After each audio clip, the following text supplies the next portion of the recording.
ပြင်လို့ပလက်ပဲမှာမရှိရ franchise လီဆိုတာပါ MMBP ရဲ့ franchise လီဆိုတာကအတင်းနေကမွန်တွန်းတီတာနဲ့ဆလော့တန်နေအောင်ဝေပေးချင်ပန်ဝယ်ယူထားတဲ့စနစ်ဖြစ်ပါတယ်။ဒါအယူ tournament တကူတက်ပို့ပြီး figure စီးပွားရေးလုပ်ငန်းကြီးတကူကိုလဲပတ်တော့တခါဝယ်ရပြီးရင်အဲ့ဒီတင်လီရဲ့စိတ်ပန်းတကူဖြစ်သွားပါဘူး။ဒါမလေးတွေနဲ့ကြွားကြချက်ဒါမလေးတွေဖြစ်တဲ့ MS လုံးမျိုးမှာဆိုရင်မှပေးပြကရေးကြည့်ပါတယ်။ regular season ပြီးမှမှနဲဆုံးနဲ့ဇရာအောက်ဆုံးမှာရောက်နေတဲ့တနက်တင်က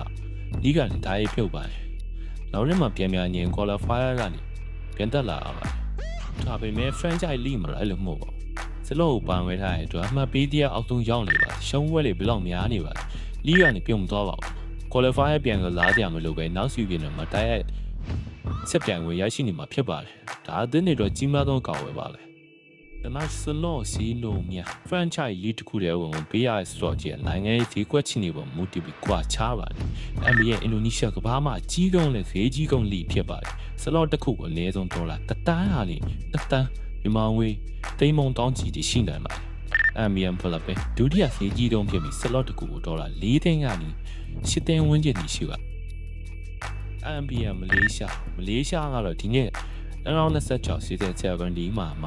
franchise နဲ့ကိုစတင်ပြောင်းလဲကျင့်သုံးမှဖြစ်ပြီးစလော့ကြီးတွေကလည်းဒေါ်လာ300နဲ့ထိရှိလာမှာလားဘာလို့ဒီရောက်ကုန်ကြခံဝင်ကြတာလဲဒီကြီးပေးရမယ်မကျုံးမြတ်ကရမ်းများပါတယ်လီဂါရရဲ့စမွန်လာကြီးတွေကြော်ညာကလို့အသင်းတွေကမွန်တွန်းတီကနေညက်အဝေးစပြန်ရပါတယ် franchise တင်းတွေကို brand ကြီးတွေကစပွန်ဆာပေးဖို့စိတ်ဝင်စားကြပါတယ်ကစားသမားတွေဟာလည်းလာသာပုံမရရှိပြီးလောက်ခံအမခံကြပူကောင်းလာပါတယ်ဒါကြောင့် franchise league ဆိုတာ